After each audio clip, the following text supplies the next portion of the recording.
పార్వతీపురం మన్యం జిల్లా collector కార్యాలయంలోని incharge మంత్రి అచ్చెన్నాయుడు సమక్షంలో జిల్లా సమీక్షా సమావేశం నిర్వహించారు. రైతుల గురించి మాట్లాడే నైతిక హక్కు జగన్మోహన్ రెడ్డికి లేదన్నారు మంత్రి అచ్చెన్నాయుడు. వైసీపీ హయాంలో రైతులకు చేసిందేమీ లేదని జగన్ ఇప్పుడు ఏ మొహం పెట్టుకుని రైతుల గురించి మాట్లాడుతున్నారని విమర్శించారు. 1600 కోట్లు రైతులకు ఇవ్వకుండా అప్పులు మిగిలిస్తే అధికారంలోకి రాగానే ఎన్డీఏ ప్రభుత్వం రైతులకు చెల్లించిందన్నారు.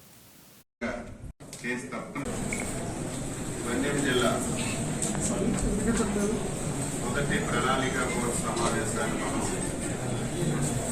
ఏర్పాటు చేసుకున్నాం.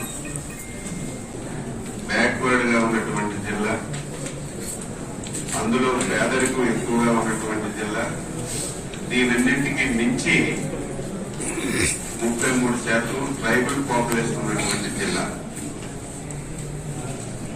ఈ జిల్లాకి నన్ను ఇన్ఛార్జ్ మంత్రిగా నియమించడం ఒక బాధ్యతగా నేను తీసుకుంటున్నా. అభివృద్ధి జరిగినటువంటి ప్రాంతాలు అభివృద్ధి చేయడం కంటే ఇటువంటి ప్రాంతాలు స్వాతంత్రం వచ్చిన తర్వాత 75 సంవత్సరాలు మంత్రిని, అందరూ పరిచయాలున్నాయి, అధికార యంత్రాంగం సహకరిస్తారు.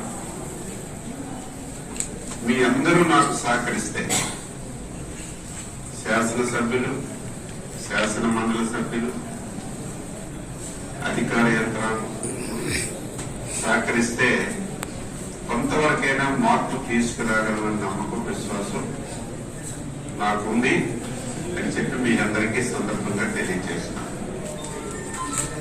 ఇప్పటికి కూడా చాలా గ్రామాలకి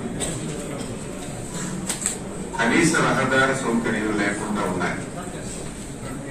ఎవరికైనా ఆరోగ్యం బాగోలేకపోతే డోలీలు పట్టుకుని మోసుకొచ్చినటువంటి పరిస్థితి ఉంది.